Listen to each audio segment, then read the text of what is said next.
走的地方，然后我的 commander，然后就哗，你看，然后就然后我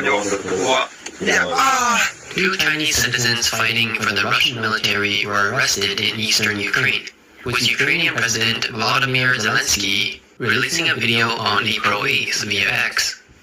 The video shows one of the captured Chinese soldiers, his hands bound, attempting to communicate with Ukrainian soldiers in Mandarin. He appears to be explaining how he fought on the battlefield and the details of his capture. On the same day, Zelensky stated that Ukraine had summoned a Chinese Communist Party diplomat to demand an explanation. Zelensky added that Ukrainian forces had obtained the two Chinese citizens' identification, bank cards, and personal data. The Chinese nationals